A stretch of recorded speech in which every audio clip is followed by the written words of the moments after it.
Thank you. Thanks very much, Ruth. Yeah, thanks for inviting me to do this. It's nice to be here.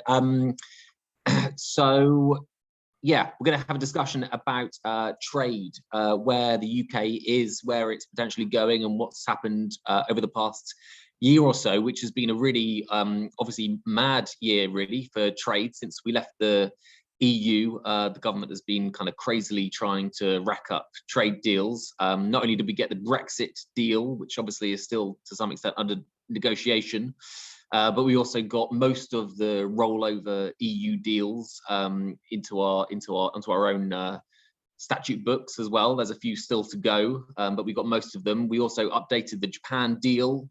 We got a brand new free trade agreement with Australia, which the interrogators are currently looking at the moment, Angus and the Trade and Agriculture Commission.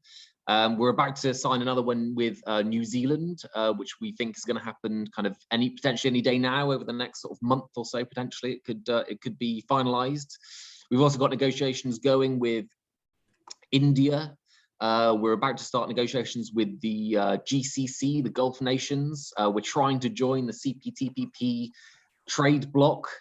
We just launched some negotiations with Israel. It's absolutely all systems go. We didn't quite manage to clinch the famous US trade deal yet, because Joe Biden doesn't want one. But we're getting there, and we're also rowing with the US the whole time about steel tariffs that they're still punishing us with. And obviously there's a lot of issues that get debated around trade, which we're going to be touching on a lot, including, you know, is the NHS potentially on the table? Do we have to worry about our food standards ending up being undermined? Could the deals that we strike with nations like India potentially undermine the agreements that we've got with developing countries, some of the poorest countries in the world, and could they suffer as a result of it? The government obviously assures us that everything is going to be fine, and we can trust them, and that they're going to protect all of our standards, etc. But you know, the big question obviously is whether or not we can trust what the government is promising. So that's what we're going to be talking about today with our panel of experts. They're going to talk us through, yeah, what we've been up to, how the pandemic has affected the kind of trade policy of the UK and trade around the world, etc. What's going on at the WTO, which is obviously something that we're not, you know, we're very new to as a singular nation, and I and the government as well, I think, are just working out really what it's all about and what we can do, and what it means for, you know, workers, consumers, and environmentalists, etc. So we're going to start off with each speaker is going to have a few minutes to talk and just you know, sort of set out their stall. We've got different people that have got different particular expertise. We've got an hour and a half in total, so we're going to let the speakers speak for, I've been told 8 minutes, but I might say I'm going to give them 7 minutes, and then it gives me a minute to continually say, okay, you need to stop speaking soon, towards the end. But hopefully, yeah, we're going to have a great discussion, I think. And so let's kick off, I think, with Angus MacNeil, who is a Scottish National Party MP and chair of the International Trade Select Committee. He in the past has been a civil engineer, a teacher like me, but you'll find out that my classroom management skills are absolutely terrible, and a journalist like me, but for the BBC. And then he was elected to Parliament in 2005 for a constituency that I will not try and pronounce, but he lives, I can tell you, on the very southern island of the Outer Hebrides, Barra, which he has to arrive and depart at with a plane that lands and takes off from the beach. The beach is the runway. He's also been chair of the Energy and Climate Change Select Committee, and he's on a number of other APPGs. So Angus, where are we at with trade, and where are we going? What do you think? Thanks, Emilio. Well, firstly, I'm at Barra anyway, at least. The plane did land today. The pilots we were delayed, and the pilots were going on. The tide was coming in, but there's not much tide today at all. So luckily there was a fisherman on board with a bit of greater knowledge of what was happening with the tide. So between the tide, with the fishermen and the pilots, we got ourselves in. Yeah, I mean, I'm just back from Westminster yesterday, and I note the tremendous question that was asked by Natalie Elphick, the MP for Dover, a Brexiteer, who is now wanting rid of the red tape that's causing the lorry queues. Of course, the thing that got rid of the red tape was the single market, and the Brexiteers wanted rid of the single market. So we've kind of got Brexiteers not wanting the single market and not wanting red tape. And as was observed yesterday at the committee of the international trade meeting, looking at the Australia trade deal, it was pointed out that what we have at the moment for the UK and for people who are exporting is a cost versus cost. So you've got the cost of tariffs or the cost of complying with a trade deal. And basically, a Tory colleague pointed out, so at one time we had 48% of our international trade from a UK perspective easy and free, and now we've got 100% of our trade either with tariffs or paperwork. And that's about the truth of the matter. The UK now can't export a chicken leg with almost the equivalent weight of paper going along with that chicken leg. So it's quite an astonishing place to be. Of course, Natalie Elphick in Dover, I'm the only one struggling with what they wanted, getting what they wanted. The DUP in Northern Ireland, there's a good article I've retweeted today on that. They themselves are struggling with the effects of Brexit. But I think the more interesting things over and above the politics of it, I think, I'll just briefly give the numbers. Emilio's heard me do these numbers before, but we know that Brexit is a damaging event by about 4.9% of GDP. And these trade deals that we're going to signing, and they're worth doing, but they're only fractions of that coming back. So if we equate this 4.9% to £490, so for every £490 of damage Brexit does to the UK economy, an Australian trade deal will take back about £2. A New Zealand trade deal will take back £1. If Joe Biden if Joe Biden feels happy enough with what's happening out in Northern Ireland and a deal comes with the United States and the UK, that's worth about £20. We're sitting at £23 at the moment. If we get a CPTPP and we don't destroy the work of patent attorneys, which is nearly £1 billion a year, we might see ourselves with another £8 on top of that. So we're looking probably at a return on these trade deals of about £33, £35, and we're still £490 down. So we're probably in net £460 damaged by this Brexit process. So that's basically what I see the trade stuff at the moment. And our committee is busy at the moment with the Australian trade deal. It seems that a number of people are quite happy with it. It's worth doing. It will see some gains, hopefully, but these gains are very small, as I said, compared to the damage of Brexit. I'll leave it at that at the moment, Emilio, because I'm anxious myself to hear what the rest have got to say. That's absolutely brilliant. You just used 3 minutes. That's absolutely wonderful. I can only thank you. But since we've got a bit of extra time, I might just quickly ask you one question to use your slot. I mean, you spent a long time there. I feel like a lot of us on this panel, or a lot of the other people on the panel, are probably going to agree with a lot of with each other quite a lot. I feel like I should play a kind of even slightly devil's advocate role. But you talked a lot about Brexit there and what it's going to cost us and the ills of it, etc. Surely we have to just accept Brexit is done. You're talking about the past, kind of obsessing about the past. I know that the hope of the SNP is that we get an independent Scotland and you could rejoin the EU. But, it's kind of pointless to worry about what Brexit's cost us. It's happened. And we just have to kind of build forward and get these trade deals. And like you say, hope we can build up a bit of that loss back. But, there's no point dwelling too much on the past, surely. Well, I think Natalie Elphick and the DUP sum the situation up quite well. They wanted to get Brexit done, but they don't like what Brexit's doing. And the only way to end what Brexit is doing is to go back into the single market and the customs union. And I think it's important that there are voices pointing that out. There are still choices, and they're sensible economic choices to be made.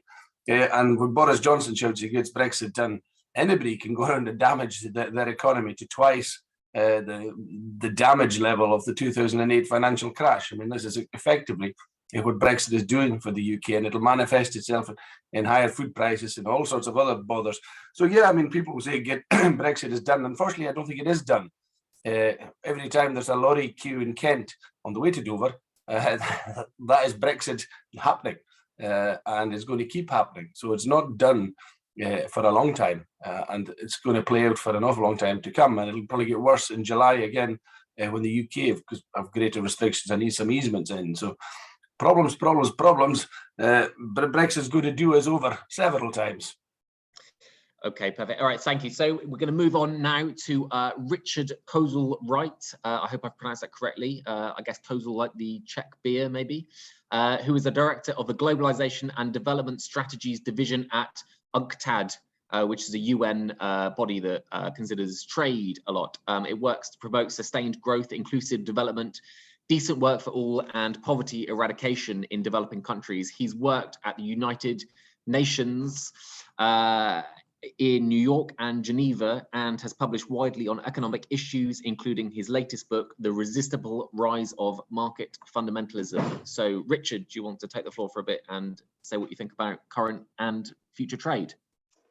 Emilio, yeah, thanks a lot. I will do. I'm not going to talk about UK trade. I mean, UNCTAD is a development. I'm going to take a bird's eye view of the kind of trading system into which Britain post-Brexit is inserting itself.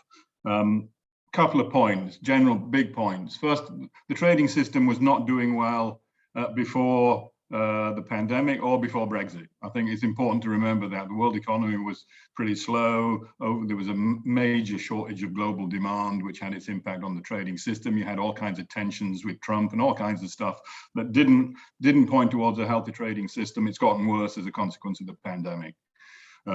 Second point, though, I think we're moving towards a more strategic view of trade post-pandemic. I mean, there's a big discussion, are we going back to business as usual, or is there going to be, are politicians going to live up to their rhetoric of building back better and all the other kind of nice words that have come out of politicians over the last 2 years? There is certainly a trend towards a more strategic review of trade. We've seen that with the Biden administration, lots of talk about industrial policy, reshoring, bringing back manufacturing, etc. The EU's talked about strategic autonomy. They're shunting billions of dollars into their semiconductor industry to try and compete with the US and Asia. China's probably going to get even more strategic than it has been over the last 20 years. Manufacturing 2025, the worries about middle-income traffic, etc. We're moving towards a more strategic view of trade. That means we're going to break, at least with the rhetoric of neoliberalism, right? Trade is not going to be an end in itself. It's going to be a means to an end. We can talk about what those ends are. One-size-fits-all liberalization strategies are going to be out of the window, at least for rich countries. And the idea that the state just needs to be regulated rather than have an activist role of some kind is clearly going to go. Those are the kind of tenets of neoliberalism. They don't work in a world of strategic trade policy. Of course, there's been, I mean, at least from our point of view, which is a developmental point of view, a lot of the rhetoric of free trade is simply dishonest, right? Free trade agreements, or bilateral investment treaties always remind us, I've said it before, I don't know if to you lot, they remind us of what Voltaire said about the Holy Roman Empire, right? Which was not holy, it wasn't Roman, and it wasn't an empire. Free trade agreements are not free, they're about tying the hands of governments. They're not about trade, they're about lots of other things, regulation, movement of capital, intellectual property, all kinds of things that are not, strictly speaking, trade. And they're not agreements, at least in our world. They involve a huge amount of arm twisting, particularly of developing countries. So there's always been dishonesty about these free trade agreements, which are largely about backing certain elements of the corporate sector, favoring certain interests, corporate interests. Finance has been particularly blessed in free trade agreements, as have activities that are intellectual property heavy. So these are not free trade agreements in that sense of the term, nor have they produced the results that they promised, right? I mean, there are lots of win-win kind of rhetoric around the discussion of free trade and free trade agreements. They're not. They've contributed to a more unstable world. That's true of a world in which capital is essentially free to move when it wants, where it wants, and how it wants. That's a long-standing UNCTAD argument. It's certainly led to more inequality. Monopoly profits have been rising under these kinds of agreements. Wages have been repressed in various ways. It's certainly a more insecure world. Policy space has been squeezed. The room for fiscal space has been squeezed. The room for public policy has been diminished. And it's a world, as I said, of insufficient demand. And that's before we get to the climate change issue. And there's no way in which the kind of agreements that we've seen over the last 30 years have been beneficial for dealing with the climate problem. The WTO itself in its studies has shown that these agreements have tended to add to carbon emissions rather than reduce them. So that's, with a bit of luck, I think, as we move towards a more strategic understanding of trade, we'll at least have a more honest discussion about the role of trade in economic life. And that's particularly important to developing countries because the current arrangements have been very damaging for most developing countries, with one or two exceptions. And that's at least from, and I'm sure Sanya will talk more about this than I'm going to talk about it. It's particularly true of the WTO and the way in which the WTO has underpinned the kind of proliferation of free trade agreements and bilateral investment treaties, which have not only been bad for most of them, but they've also created a huge deficit in trust levels in the international trading system that has been manifest, as we've seen, in the kind of semi-bankruptcy of the WTO as it currently operates, with no potential for pushing through agreements because there's very little chance of getting consensus given the lack of trust in the system. So we see huge problems given that we believe in multilateralism. We have a multilateral system that cannot deliver on its big promises, and certainly can't create a system in which trade becomes more strategic, which we think is important but holds out really big problems for developing countries. I mean, strategic trade runs the problem that those with the power can twist the arms even more of those without the power. And so there's a real danger of moving in a strategic direction that those that need the most help from the multilateral system will be further damaged. And so we've argued for changes in that system. We want to see a bigger voice for developing countries, the need to finish the Doha Development Agreement, the need to take special and differential treatment seriously, for example. We need to make trade more about trade. We need to roll back those areas that shouldn't be in the international trading discussion, intellectual property rights being the biggest one. We've seen the problem with the waiver of IPs linked to vaccines, which has been particularly damaging to developing countries. You need to add some things. We need to look at competition policy from a global perspective. We need antitrust. Think about antitrust in the WTO. These are issues that need to be rolled in as others are rolled back. We need to ensure the right to regulate. Governments need the right to regulate. I mean, this has to be a part of any sort of healthy and democratic system, and the cutting down of that right needs to be reversed. And we need to get to adjudication mechanisms that actually work in an honest, open and flexible way, because the current system, both in the WTO and in the context of bilateral investment treatments, is highly skewed in favor of certain interests. So there's a big agenda out there that we think would be healthy for multilateralism, would make for a more fair, open, transparent and efficient system. And that's, I think, the way to go. And I would hope the UK, as it's gained some of its independence by getting out of the EU, you're right, Emilio, that's a done deal, but they can actually be more constructive in forging a more balanced system than we have at the moment. Okay, thank you. Okay, well, that's the UNCTAD view. Now we have Sanya Reid-Smith, who is a legal advisor and senior researcher at the Third World Network in Geneva, which is an active international organization specializing in development issues and North-South affairs. She analyzes the implications of WTO free trade agreement and investment treaty negotiations on a range of laws and policies, and has spoken on these issues at the United Nations and at the WTO. Sanya, do you want to have up to 8 minutes to discuss your thoughts? Thank you very much. And I apologize if you hear banging from our building. Somebody's doing some renovations. So just to update on the World Trade Organization, which of course the United Kingdom is part of.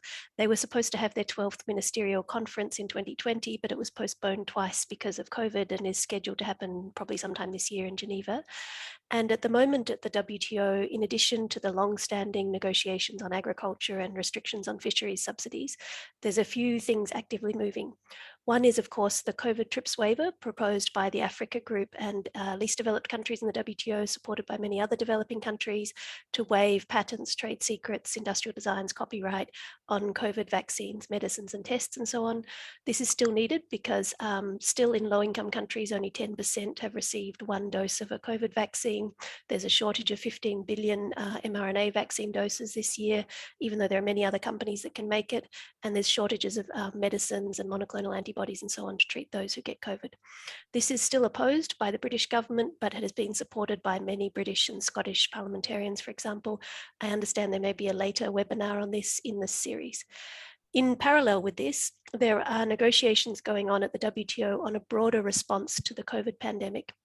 And in the name of COVID there have been a number of proposals, including to remove tariffs on imports, liberalize services, make it more difficult to use existing WTO exceptions to get affordable medicines and vaccines, make it more difficult to take COVID measures like lockdowns and partial reopening, and to require developing countries and least developed countries to do more on trade facilitation, which is expensive and burdensome. This kind of separate parallel track has progressed further than the COVID TRIPS waiver. There's already been 2 chairs' texts on that, while the COVID TRIPS waiver is not moving.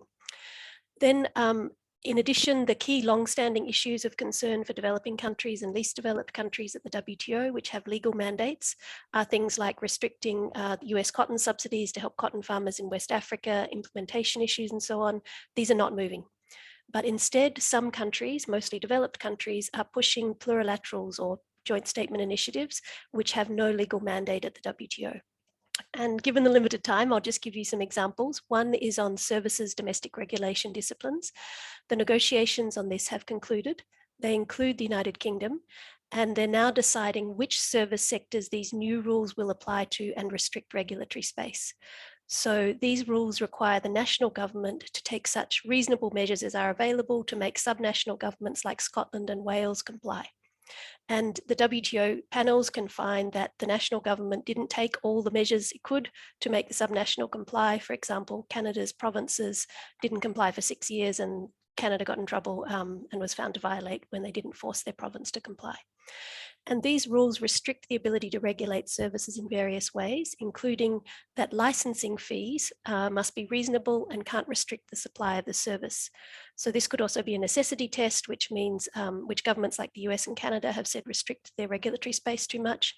So for example, if any level of government in a country charges high licensing fees for casinos to raise revenue or to cover the costs of treating gambling addiction or to discourage casinos, this could not be allowed if you're applying it to that sector.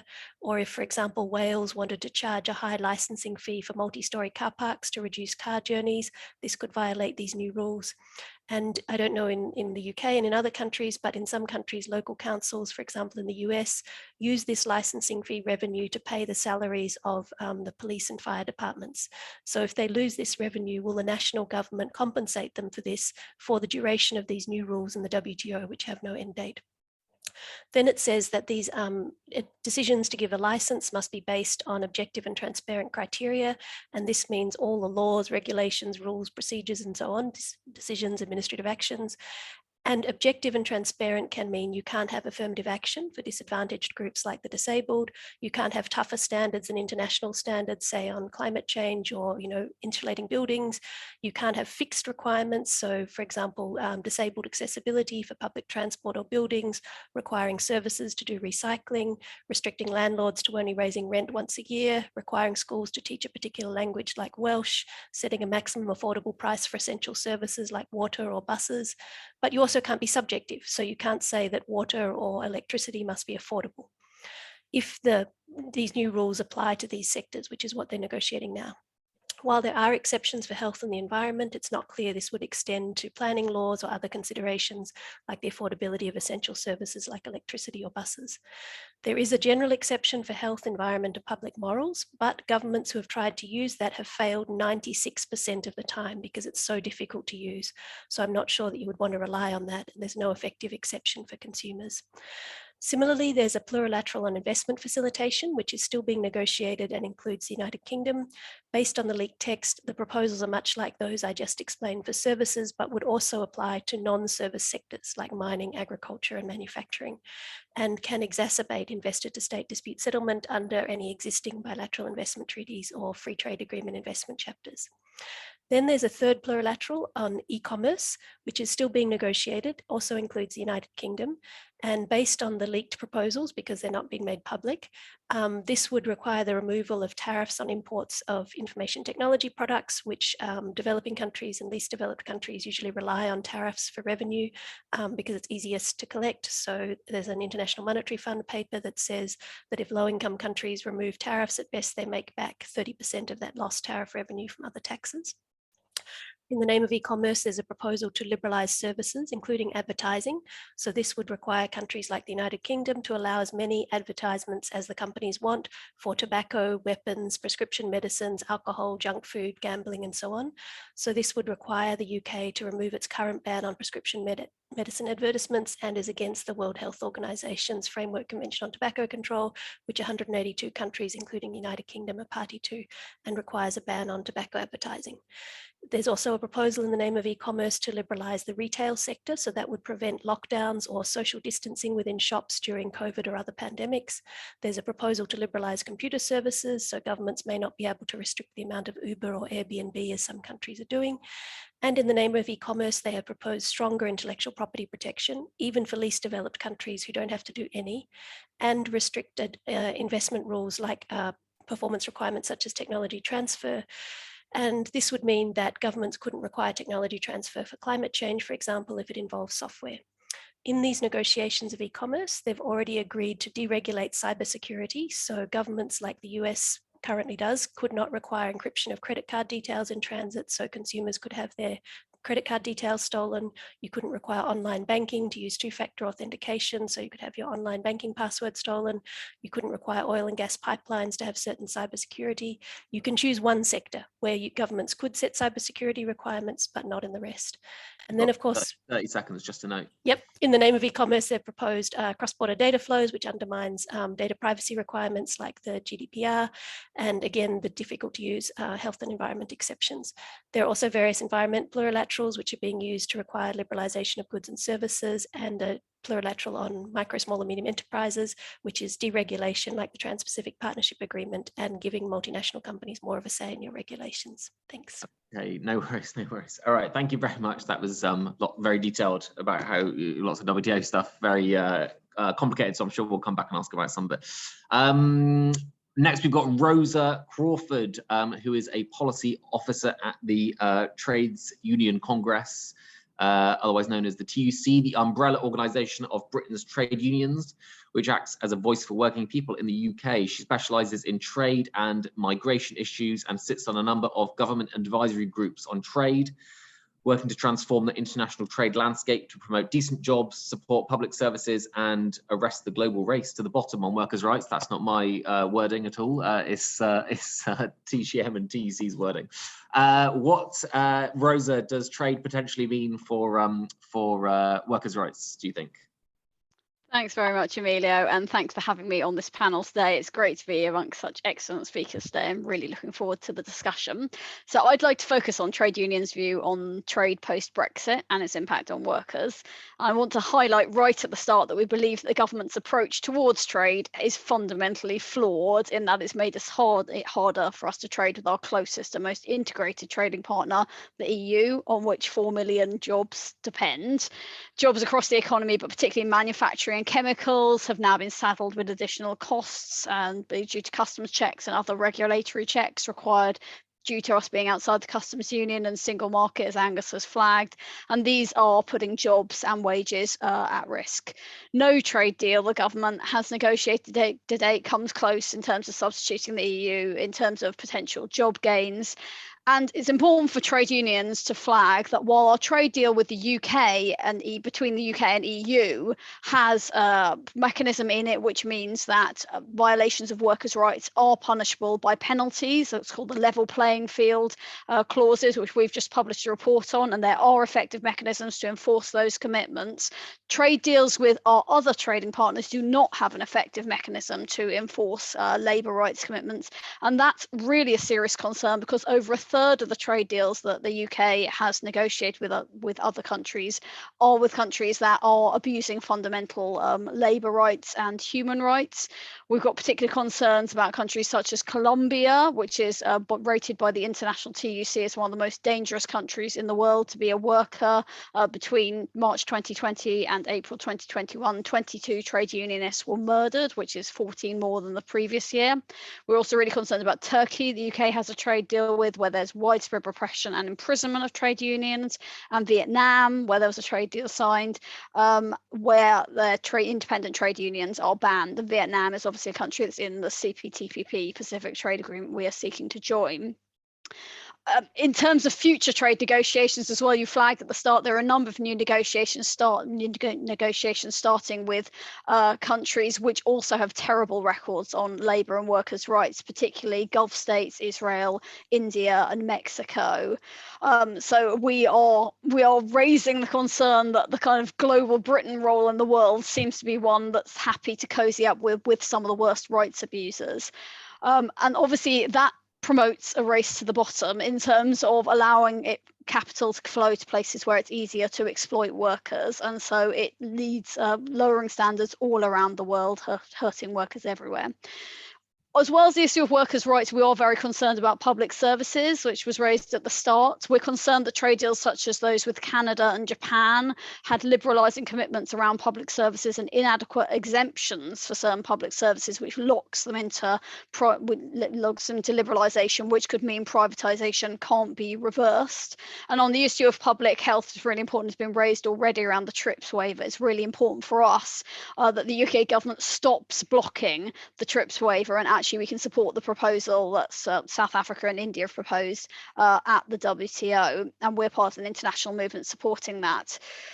Also, an issue that does affect workers' rights, which is a key part of the government's trade agenda, is the issue around liberalisation of digital provisions in trade agreements. We know this is a workers' rights issue as well, because increasingly workers are being managed by algorithm, and the management of personal data is a means in which workers are controlled. So it's really worrying for us that the direction of travel with the Japan, the Australia, New Zealand, and potentially CPTPP, if we join, is to be part of a trade agreement that makes it much harder for us to regulate and require transparency around data, which is really important for unions to prevent our personal data being abused and exploitation against workers being conducted that way.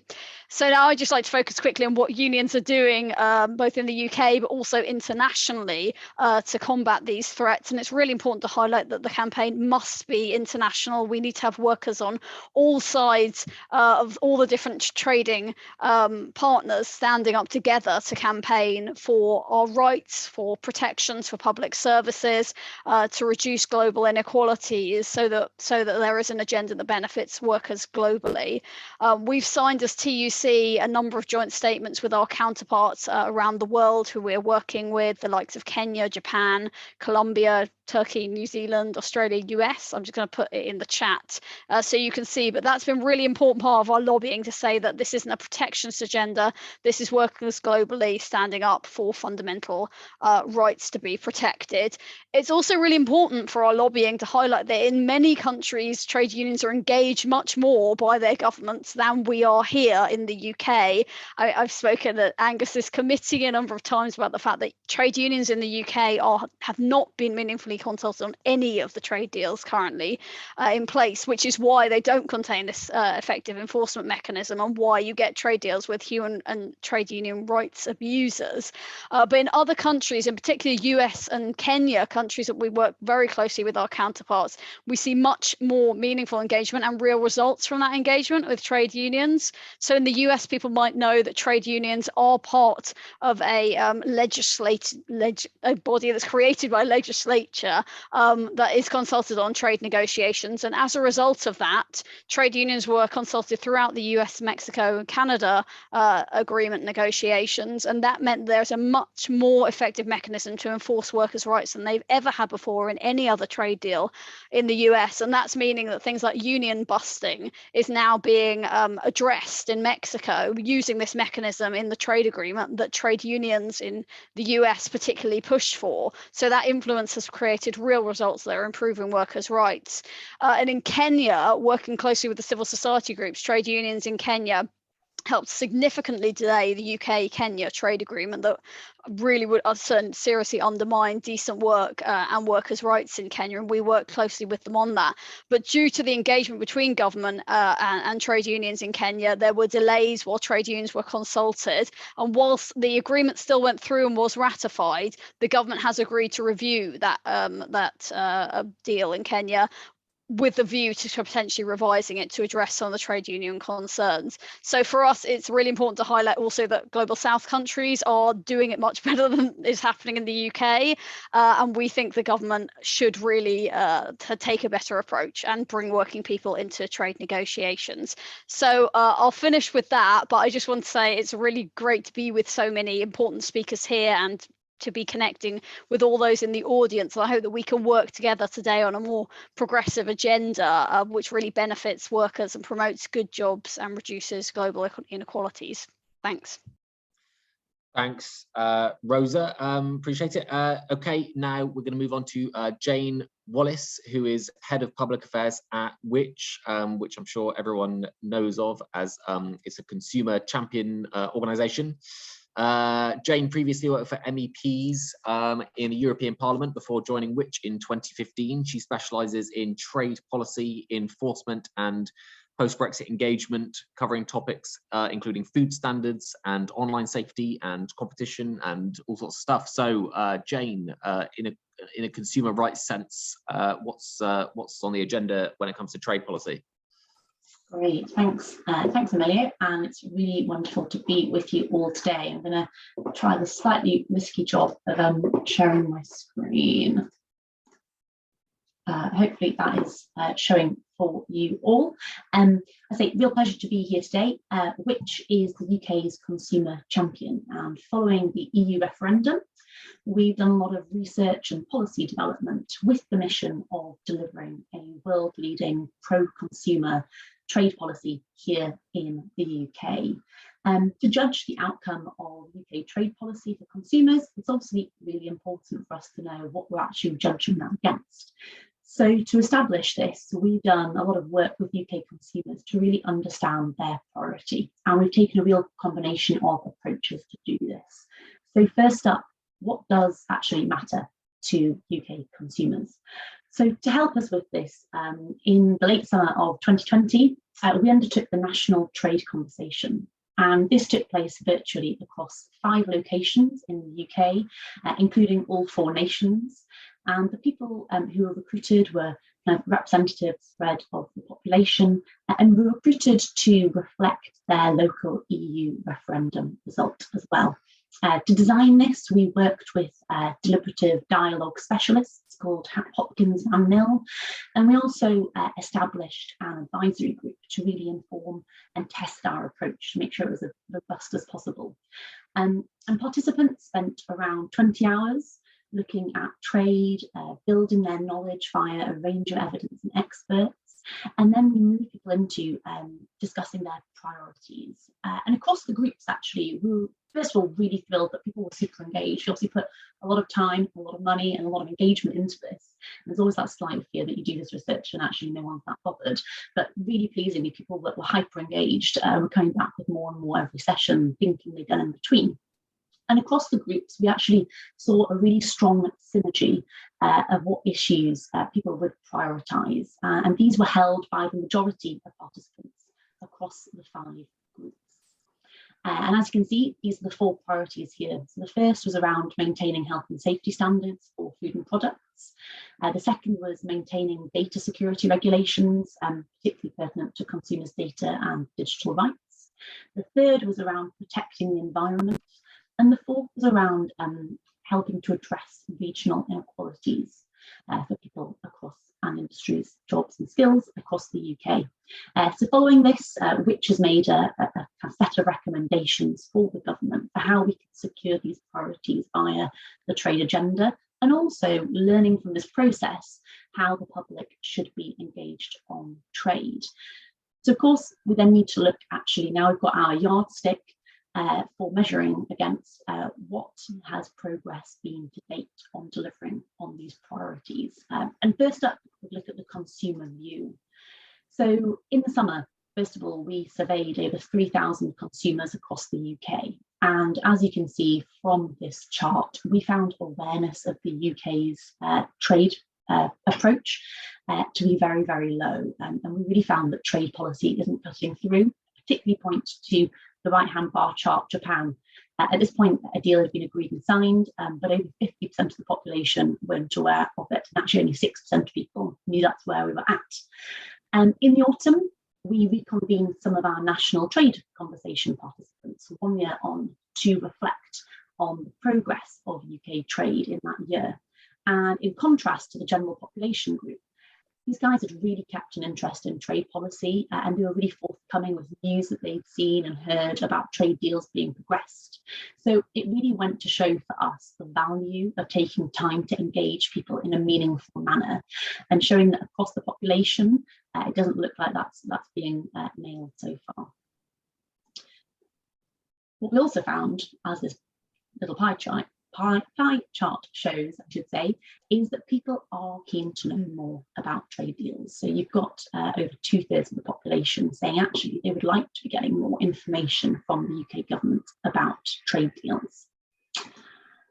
When it came to reconvening our participants, so this kind of hyper-engaged trade group 1 year on, we found that the participants still engaged with those 4 priorities. They still strongly identified with them. But what was really noticeable for us was that people felt even more strongly about the need to protect the environment. And we also took people through a range of evidence, including the UK-Japan CEPA and the Australian Agreement in Principle. And what we found there was, when it came to food standards, that first priority, people were really positive about Henry Dimbleby's proposal of core standards in his national food strategy. But there was quite a lot of scepticism from our groups around whether the government would adopt that. We also put to them the notion of dual tariffs, but that was opposed by the majority. When we looked at the environment for the UK-Japan CEPA and the Australian Agreement in Principle, this is obviously an area people had said it matters even more to me now than it did this time last year when it comes to UK trade. And in general, the feeling was one of a missed opportunity. Participants felt that the wording was too vague, really, to be meaningful. On digital data and protection, there was positivity around the benefits that CEPA could bring to services, but there was concern around how data would be treated and the precedent for future trade deals. And on regional equity, people felt there could be a lot more done to explain what the impact of the deals could be and what consideration is being given to this issue. From a Which perspective, it's a really mixed picture, actually. On the positive side, we've been absolutely thrilled to see the world's first consumer chapter in the UK-New Zealand Agreement in Principle. We think that's really significant progress, and we now think that needs to be built out to bring in more areas into scope, and also rolled out across other deals to ensure that we deliver as many possible benefits for consumers within our trade deals. In other areas, we welcome positive commitments in relation to upholding food standards and ensuring consumer data is protected, but the devil's going to be in the details. So really keen to see that is delivered on and what that looks like in reality. On data protection and data flows, we've been encouraged by the language used in the New Zealand Agreement in Principle, but I know we're not alone in having concerns around how the other deals handle those issues. And on upholding food standards, we think the Australia deal has quite a lot of questions around it when it comes to things such as how regional conditions are being taken into account. Environment, again, we think the New Zealand Agreement in Principle looks promising, but that has to translate into action. And we see how it fits with the UK's overall net zero work. And we think realistically, other deals have been far less ambitious in this space and that's quite disappointing. For 2022, to look ahead. You've got 30 seconds. Perfect. I'll wrap up really quickly. So what do you want to see in 2022? What our research has shown is that we know what consumers are looking for from UK trade, but they really need to see the UK delivering on that, demonstrating that it's delivering on that far more clearly. They need to see a better deal as being delivered for consumers. So we want the government to build out on the consumer chapter, secure that in other deals, strengthen its action to match its positive commitments, assess trade deals more meaningfully, and improve public engagement and understanding of people's views. And that's all from me. Brilliant. Thank you very much, Jane. Appreciate it. And now, last but not least, but we have our gracious host, Ruth Bergan, Senior Advisor at the Trade Justice Movement, which is the UK civil society network engaged in policy and advocacy work towards socially and environmentally sustainable global trade. Ruth has led the organisation for the past 12 years, providing policy expertise on a breadth of trade issues, including the EU's economic partnership agreement negotiations with developing countries, the UK's investment protection provisions, and the interactions between trade and climate change. 12 years, that is before Brexit was even a twinkle in Steve Baker's eye, possibly. That's amazing. Go on, Ruth. What do you think is going to happen in trade and market? Well, so I'm going to talk a little bit about what the past year has looked like for trade and climate change, which is a big issue for us, what's likely to be on the agenda for the coming year, and what we'd like to see from the UK. So I'm going to start with a few glimmers of hope. It was good to see climate change inserted as an essential element of the UK-EU Trade and Cooperation Agreement, with some binding elements to that. In theory, it is now possible for one of the parties to take action if the other doesn't live up to its Paris commitments, although the bar for action is set quite high. And I think, you know, as others have said, the devil's in the detail, and we need to see how it performs in practice. The UK signed up to a range of initiatives at the WTO. Sanya has already put some pretty heavy caveats to that, but we are co-sponsoring the statement on plastics pollution, the trade and environmental sustainability structured discussions, and discussions on fossil fuel subsidy reform. And there were ministerial statements already in the absence of a conference back in December. I assume these will be on the agenda when the ministerial conference comes up, I think in March, although I don't think we have a date for that yet. We also have, as has already been mentioned, this much repeated commitment that the UK environmental and other standards will not be undermined by free trade agreements. So very nice on paper, but I think there's, we for various reasons, there are reasons for holding off our judgment on that one. However, we were quite disappointed that the UK didn't make more of the fact that it was hosting COP26 last year. It still has a presidency, but obviously the conference was a big kind of focus for the previous year. And what we think has really been missing from the UK is any overarching strategy for its trade policy. So there's nothing that really tells us how it views other international commitments like climate change fitting with its trade policy. So how trade is going to support those commitments. Back in 2011, so this is how long I've been doing trade, there was such a strategy. So before we even had trade policy, there was I think it was a 100-page document setting out the UK strategy for trade, and we couldn't even make our own trade agreement. So I think it's entirely possible to write such a strategy. We've just seen a real lack of willingness to do so from the Department for International Trade. We don't have a commitment to ensure that climate and environmental goals are given precedence over trade agreements.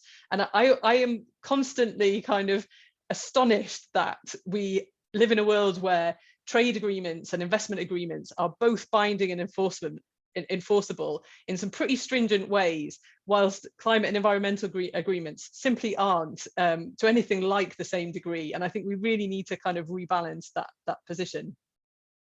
From the UK, we've seen a real focus on quantity of deals. So Emilio set out some of the deals that are happening, but it really does seem to be the main aim is to get out as many deals as we can. And we think that we might pay a price for that in terms of quality. And we're really missing an opportunity to rethink how we do trade agreements. Our trade agreements are based on principles that were established more than 20 years ago, and things have changed. The world has moved on, and it's really disappointing that the UK hasn't responded to sort of 21st century issues. We could have replicated the essential elements provisions in the EU deal in other agreements. We haven't done that. We haven't addressed the fact that all of our impact assessments are pointing to increased climate emissions as a result of our deals. The DIT tends to play that down and say, well, never mind, it's only a small increase, and you know, our studies are a bit unreliable, so we don't really know. But I mean, fundamentally, we need to be going for a huge decrease in emissions. So that we just sit back and accept a small increase seems like entirely the wrong approach. And the UK has put huge emphasis on the liberalisation of green goods and services as its primary response to trade and climate change. And we know that's just not enough, because actually trade agreements, as others have set out, just have such enormous power to interrupt the actions you might want to take on climate change. So we've heard about their impact on intellectual property rights, that will impact on green technology transfer, which we know is a huge priority. We see the impact of investor to state dispute settlement. So Netherlands being challenged by Uniper and RWE right now because they want to phase out coal-fired power stations. You know, if governments are going to have to pay millions in order to deliver on their climate commitments, and that's unpredictable and based solely on whether a company feels that its finances are being unfairly hit, it's going to be really hard for them to take action, particularly if their coffers are not particularly well stocked. So we want to see the UK building on some of the good work with the EU and going much further, and translating some of its commitments into action. So things we think are going to be things to watch in the UK. Ratification of the deal with Australia. So we've talked a little bit about the processes for scrutiny in the UK. We didn't get what we wanted in the Trade Act, which was a binding vote for Parliament, as well as a presumption of transparency and proper consultation throughout the processes. The government did make a few concessions, but we're not where we really wanted to be. So we now need to be watching very closely what happens in the next 9 months, and how Parliament and the Trade and Agriculture Commission are able to deliver meaningful scrutiny. And I think there's a real risk that that's just not possible, because the Trade and Agriculture Commission just doesn't have any teeth. It doesn't really have any mandate to take action on a trade agreement, and Parliament would find it very hard in practice to actually put the brakes on a deal, and has no mandate to amend. So I think there's a real danger that deals are simply waved through.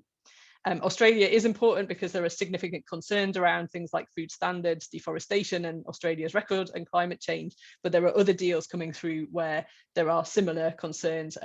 CPTPP has been mentioned, India and Gulf states. And I think the final thing that we will be looking at in 2022 are the debates around the carbon border adjustment mechanism. So we know the EU is already well on the way to delivering a CBAM.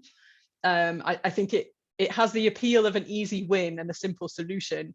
So this is where you tax goods coming in at your border to take account of their carbon emissions. We have a lot of concerns about that. We worry in particular about the impact on developing countries who may not be able to adjust their production methods in order to lower emissions, but also that actually what you get through a tax at the border is not an improvement in emissions, but actually a reduction in standards for workers or salaries for workers who are least able to defend their positions in supply chains. And we have a session on this later in March. I will stop there. Thanks. Excellent. Thank you thanks very much, Ruth. Right, I think that's everybody now has had their up to 8 minutes to set out their stall. We're gonna do some questions. I see that there are a few questions that have landed in the chat already. Can I encourage people to send a few more questions in, and we'll try and get around to as many as we can. Hopefully we'll get a lot. But first, I'm just going to ask my own question first, and I'm going to go to Angus, I think, as our kind of primary generalist. We've heard so many concerns about trade from all these experts about, you know, all these things: workers' rights, consumer rights, environment, things like that. You have been looking at the one real example that we've actually got of a trade deal, our first Australia trade deal, where not only have we seen the agreement in principle, but we've now seen the final full text, all warts and all the legal clauses and everything, okay, there might be lots of things that we'd like to see more of. We'd like to see more workers' rights. We'd like to see more environmental protection, etc. But have you actually found anything in the deal on any of these specific issues that is actually actively worrying, where you think that the government is going back on its promises and potentially undermining some of the standards here or elsewhere? Well, the role of the committee is to take the evidence, and we're given that opportunity coming up. I think actually Rosa's coming up in the next few weeks or months. Certainly we're hearing about trade union rights, so I would imagine it would be Rosa. We're hearing about environmental concerns as well. So we'll need the opportunity for people to point that out at the committee. Yesterday we had the Society of Motor Manufacturers and Make UK General Manufacturing Day. So there'll be other themed days going through that for people to or drilling down into the very detail is to bring things forward. So at the moment, to answer your question very directly, no, but that doesn't mean that evidence won't come forward. And I've got a feeling it is going to come forward. And I did notice in the question and answer there, I've got a good point, that there's a lot of concern about animals and plants in trade deals, but the impact on humans is a very secondary or thirdly thing that appears. And you know, that is a point, a serious point in trade deals as well, the impacts on humans. One thing I will say about the impact on humans, the Australians have carved out some indigenous rights for that in the trade deal. And I've asked the UK side about indigenous rights, because you probably don't get much more indigenous than Welsh hill farmers. Speaking Welsh, as was mentioned earlier as well. And the UK has not been awake or aware of that possibility. So they haven't thought about humans from the hills of Wales to any other part, whereas the Australians seem to have done that. And maybe a final point on that is, as somebody quipped at one stage when the deal came out, if the UK wasn't at the negotiating table and Australia was writing this, would the deal be much different? Okay. So far we haven't spotted any specific real big concerns, but yes, evidence continues, and maybe at some point we will. Let's ask one of these questions in the Q&A from Orla at Sustain, who did also ask that question about humans. But I'm going to ask another one. She asks, given the which, so I think this is directed at you, Jane Wallace, given the which research shows again that food standards are a consumer priority, but Orla says the government's refusing to set the same standards for imports as domestic produce. Does the panel have a view on how sustainable the government position is? So the claim is that the government is not making sure that we are making sure that things that we import are of the same standard. I mean, the government would argue that they definitely are. And for example, in the Australia trade deal, it completely bans the import of hormone beef, which is an import ban that we already have anyway. But is that a concern, Jane? Have you looked at it and seen that there might be things coming in import-wise that might be a concern? Yeah, no, thanks, Emilio, and thanks for the question, Orla. So yeah, I mean, on food standards, so we've had some strong verbal commitments from the UK government, and absolutely, Emilio, you know, we were really pleased to see that ban on hormone-treated beef being maintained through the Australia deal. That said, from a which perspective, we were really sorry that you know, the commitment to food standards didn't make it into the agriculture bill or the food standards bill. I know there was a lot of organisations who were very supportive of that, and it really comes down to the need to have a cohesive cross-government policy on how our domestic policy and our trade policy matches up. You know, the national food strategy is happening. You know, there's a lot of pride in what UK farmers and producers do around food standards. But absolutely, you can understand why there are concerns that then potentially the items that we're going to be importing might be undercutting that, and it creates a very unlevel playing field. I think Australia is certainly a test case in that space. And while there's that positive around the hormone-treated beef, you know, there are also questions around some of the wording in the deal, and if that we won't really see that until it comes into practice. So, for example, around, I'm trying to remember my exact wording here, but it's around the environmental aspects and maybe regional differences that are scoped out in the Australia text, and exactly what does that mean that you would allow for regional differences, the kind of treatments that you potentially be seeing for crops and animals within that, and how that would add up, for example, against the UK standards as they sit. So I think it's really, the devil is in the detail on the wording and seeing what that actually means in practice. And certainly Australia is going to be the test case. It'll be really interesting to see what the TAC makes of these issues, but ultimately, as we know, the scrutiny is happening after the deal is done. So there's a real challenge there in the fact that we will have agreed the deal. We're very unlikely, I think, to reopen the deal. If there are conclusions that there are weaknesses within that deal, what does that mean both for the Australia deal, but for future deals moving forward?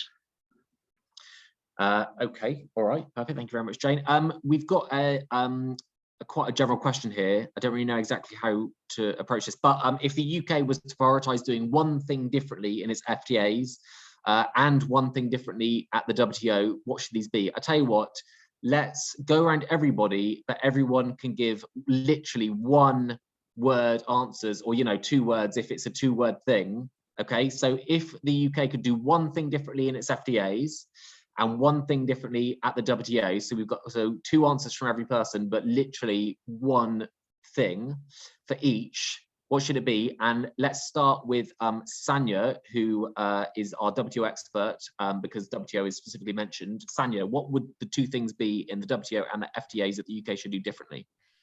Sorry, it depends on your perspective. Like devolved governments may say exclude them from the rules, developing countries may say give us exceptions, departments of health may say give us an effective exception for health, same for the Department of Environment or Department of Consumers. Okay, that definitely wasn't one word, but I respect it. Okay, Rosa, Crawford, I'm guessing it's going to be something about workers' rights, but what do you think? I think for both involve unions, that's 2 words. Like I say, we've been excluded from trade negotiations today, and that has meant that you've had really problematic trade agreements that don't involve adequate protections for workers. In the WTO as well, trade unions as well as most civil society have been completely excluded from the formal decision-making process, and that's also meant that labour rights has always been considered completely outside of the WTO, but we believe there should be mechanisms within the WTO to enforce respect for labour rights as well, but only when working people are there to help set the rules do we get those kind of policies, as well as those to promote decent jobs. Okay, I'm willing to compromise with these very shortish answers. Richard Kozul-Wright, what are the 2 things one in the FTAs and one at the WTO that the UK should be trying to do differently? You're on mute, Richard.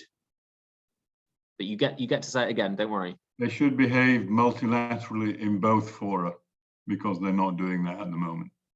Okay, CPTPP, is that not a multilateral approach to trade? But they behave their mindset is neo-mercantilist in both cases. They think that promoting trade is promoting their own corporate interests, which is a mercantilist view of the trading system.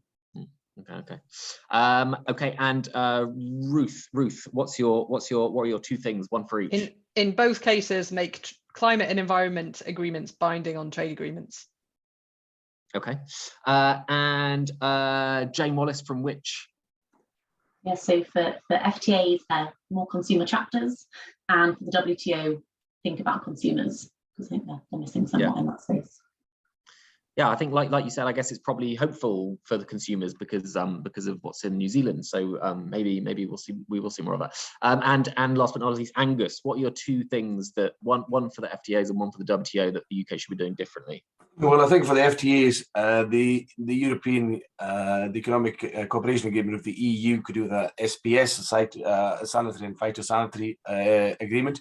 We're going to have one likely with Australia in the trade deal. The EU's got one with Australia, but just the 3rd arm of that doesn't. The EU and the UK, and on the WTO, any or all of what Sanya said.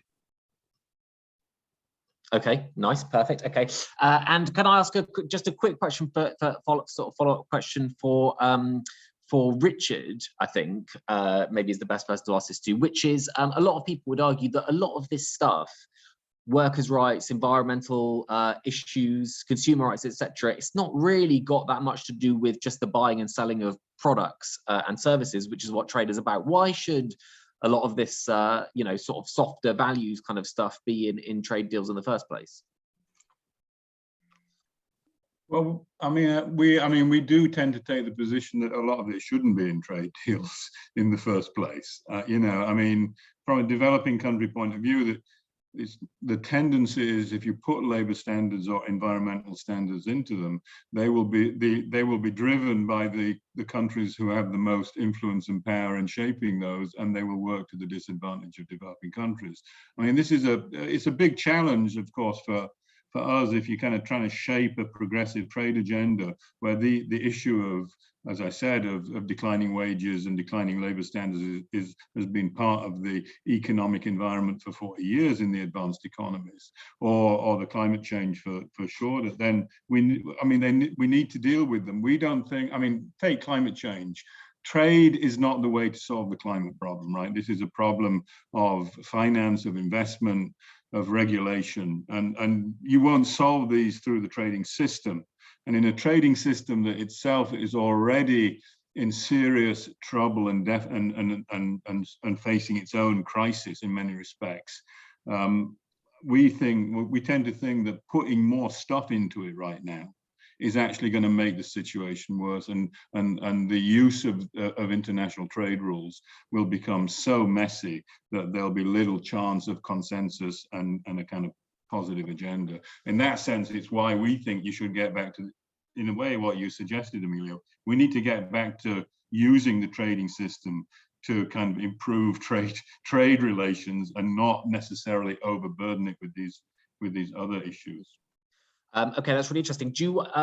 Ruth, do you fancy potentially maybe responding to that? Because obviously I would imagine that you might have a slightly different view about whether these sort of things should be in deals or not. Unfortunately, it's not that we have a different view. I think my two-word response might not have been totally clear, but I think what we'd like to see is a rebalancing, because at the moment trade agreements have relatively much greater weight because they are so detailed, they are so all-encompassing. You know, I mean, I think we've covered this, but they really do impact on almost every aspect of everyday life, from the goods we're consuming, the food we eat, the kinds of services that we have access to, you know, medicines, the way our financial services are dealt with. And we think that's complete overreach.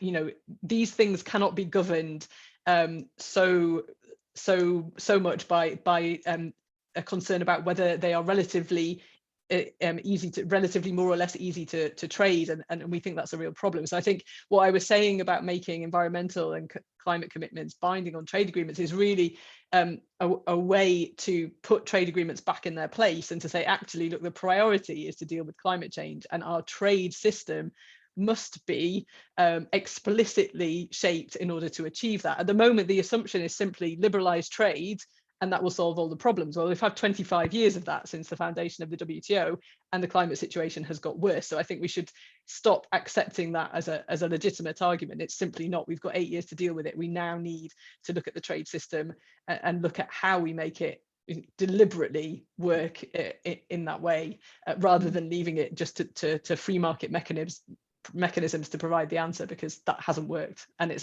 they've had their chance. It's not working. We need something else now.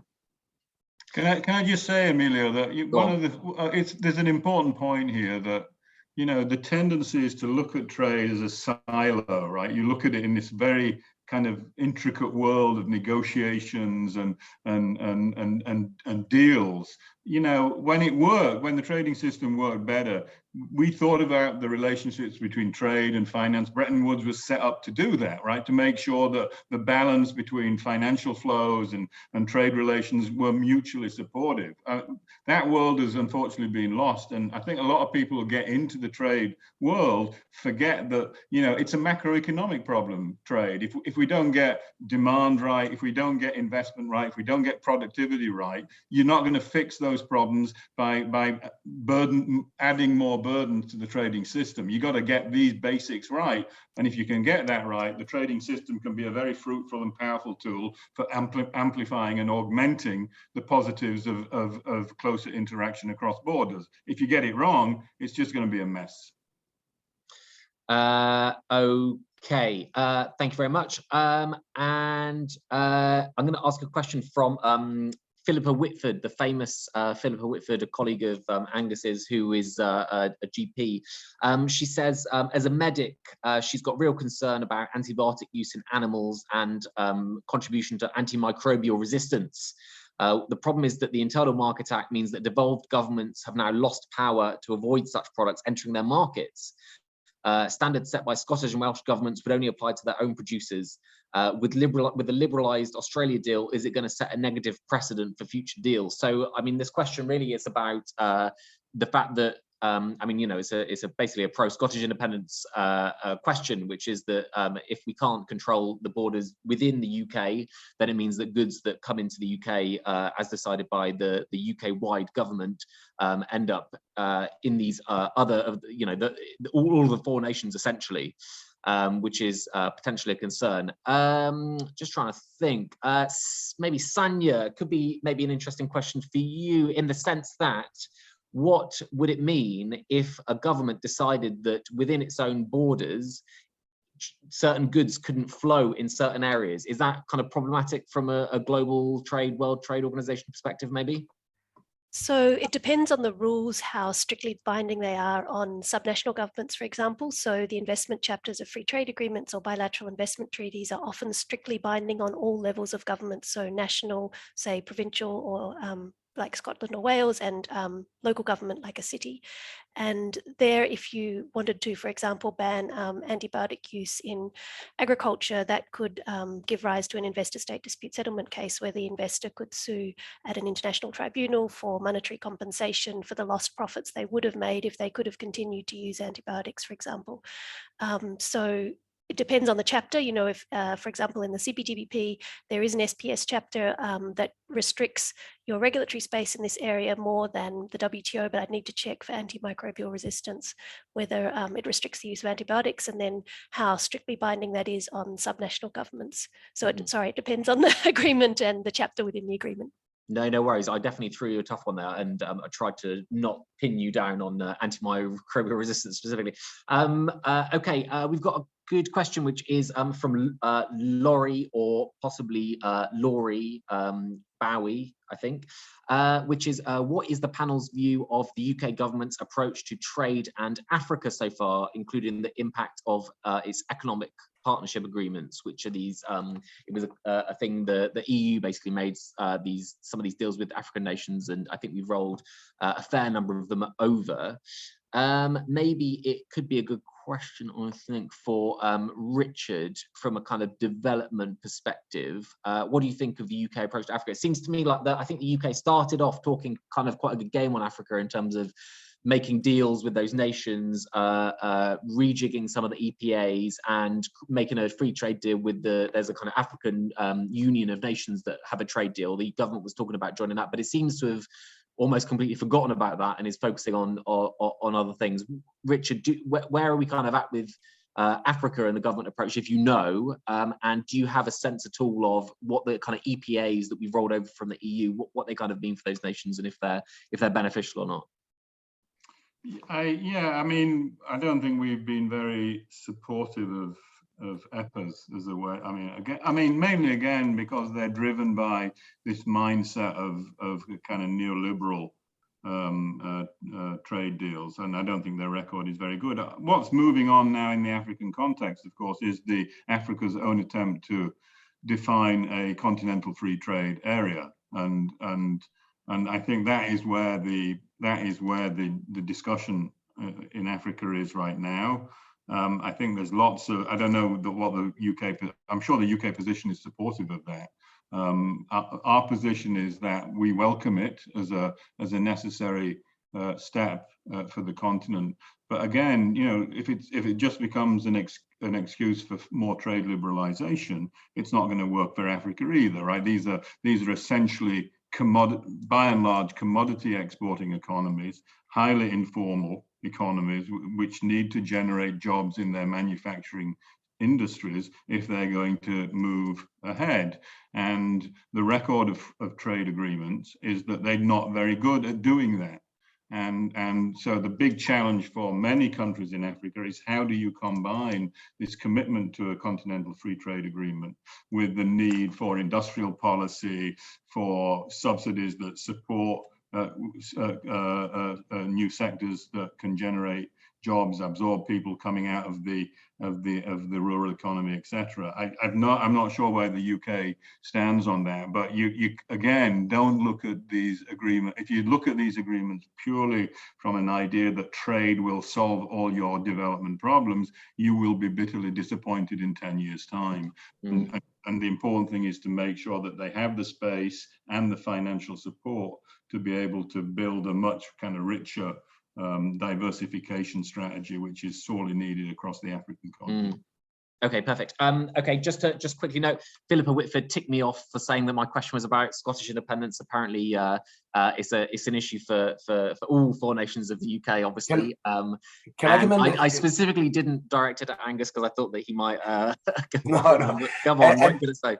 I was just going to say, I mean, just looking quickly there, Australia imports something like 700 tons of antibiotics a year, and quite a lot of that goes into animal feed and for growth enhancers as well.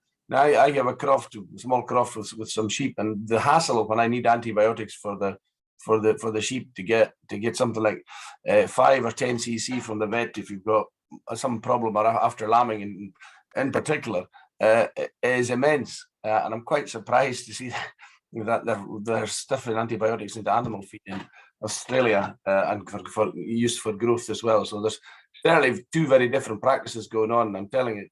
I think the hoops I have to go through to get a little bit of antibiotic when a sheep is requiring one is very difficult, and compared to what I've just been reading there on Australia, it's a huge difference. So thanks to my colleague Philippa, my antenna will be up to that a bit more when it comes to the scrutiny on that part of the deal. Thank you. Thanks. Sorry, I'm back to snooze. Okay, thanks. And that's actually very useful because, as Angus says, he's got on the ground experience rearing lambs in Scotland. Okay, we've got a question from someone called Anonymous Attendee. Clearly, there is a lot about trade deals and approach at the WTO that needs to change, and there's an overwhelming number of UK trade deals as well as WTO processes for the public to engage with. What's the view of the panel of the most effective moment or forum to create that change through mobilizing against the government, basically? I mean, the question basically is, if you have worries about trade and about trade deals, it's difficult and it's complicated because you're dealing with, lots of technical stuff that the government's doing. You're dealing with lots of really difficult technical stuff that the WTO is doing. The question is, what can you do about it, essentially? How can you kind of lobby the government or campaign towards the government to make change? I think a good person maybe to ask this question to would be Rosa, who obviously knows all about the mobilization of people for effective change. So Rosa, if people have got worries, what should they do? How should they kind of go about acting on them? Well, you won't be surprised. I think it's really important if people are working, they join a union, and because unions are all actively campaigning on this issues, lots of different sectoral concerns, including those around health and animal welfare standards, and looking at manufacturing in the context of Brexit, for example. Unions have all been very active in trying to provide material for members, but we know this is a complex issue. So we at TUC have also been thinking how we can provide more briefing, more training work. There's also briefings on the TUC website, so please do check those out. But also it's really important for us unions to get more access to that information. So it does still come back to the campaign to push for unions to be involved, getting in some of these advisory groups that the government has set up that only employers are currently in. There are these sectoral trade advisory groups that unions still don't have seats on, even though they've been around for 2 years now. So it's really important for us to kind of increase that access so that we can then increase the information getting down to members. But I think I am heartened by the fact that I think more people are getting involved in trade campaigns and they do see the resonance. I think issues around food safety, issues around NHS data, that's something Unison, our public services union, have done lots of campaigning on.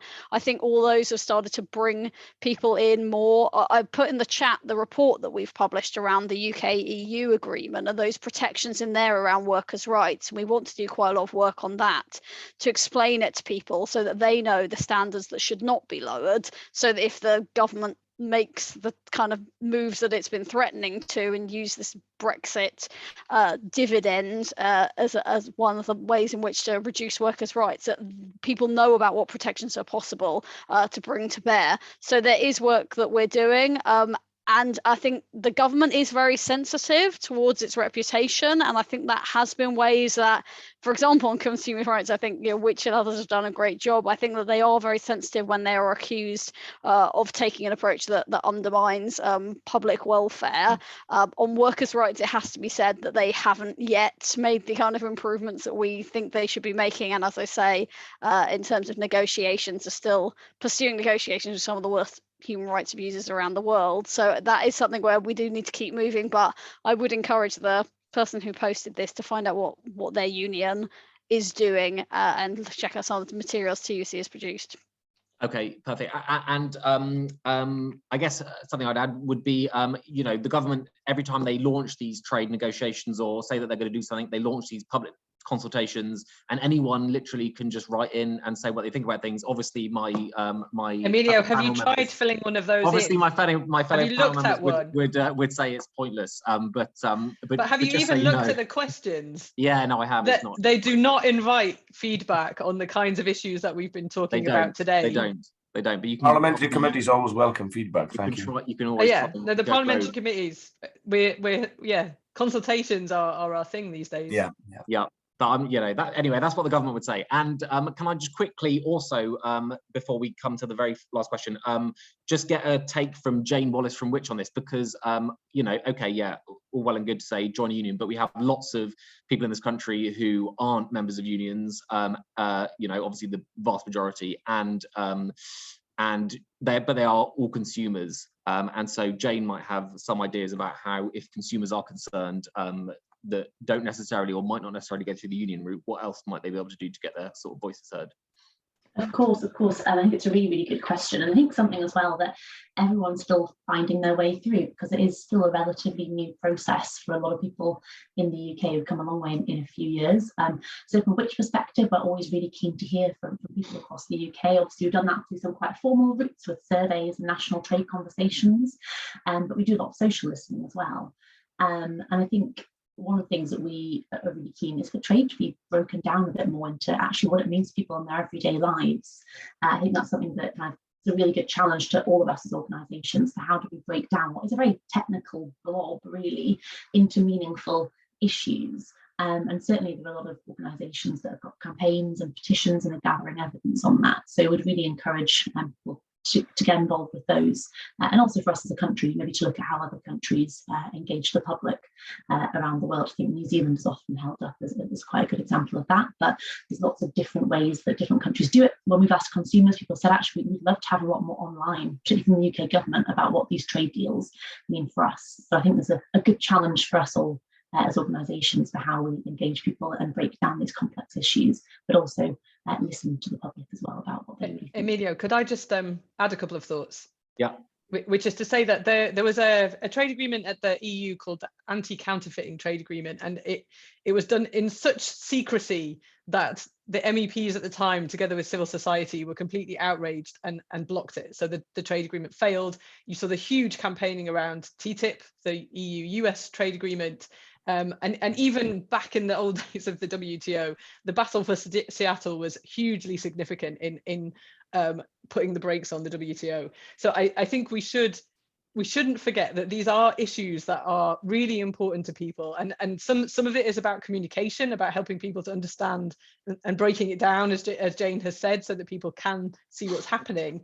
But actually they are things that people care about and have taken significant action on, and lots of organizations, including Sustain, WWF, Tradecraft, Global Justice Now, have active campaigns on this. And I think you know, we are already getting some change, and I think there is a potential for lots more. Excellent. Okay. And the last question I'm going to look at is actually, I think, it's kind of a question for me actually. It's from Michael Baril, I believe it might be pronounced, and it says, I'm delighted that today's event has been organised and the participation by Which magazine, but how can we get our mainstream media involved to raise awareness of the general UK public? Because only then will change take place to improve trade deals. how do you get the, well, I mean, obviously I don't represent the mainstream media completely, but I suppose work for a part of it, although I work for a subsection of it, which isn't particularly mainstream. But I would say the way to get mainstream media interested is click on stories about trade and encourage everyone you know to click on stories about trade, because the way that the media works is that we write the stories that people seem to want to read. And although I think everyone says we want to know no more about trade policy, as Jane will attest to in their surveys, the truth is that people would often rather click on stories about the Prime Minister having illicit parties in Downing Street, sadly. So everyone that you know, tell them to actually take an interest and read more about policy, and also tip us off with lots of interesting, good stories and gossip about the trade world and what's going on. And we at Politico will write about them and read our newsletter, and you can read about them. Okay, I think we're kind of up for time. So what I might do is hand things back to Ruth in case she wants to say anything to close. But yeah, it's been great to host, and thank you to all the panelists. And yeah, really interesting discussion. And yeah, lots to think about for trade going forward. Thank you. Great, thanks very much, Emilio, for excellent chairing, and thanks very much to our panelists and to everyone who's attended today. And just a final reminder, do please look at our website for future events that are coming up. Thanks very much.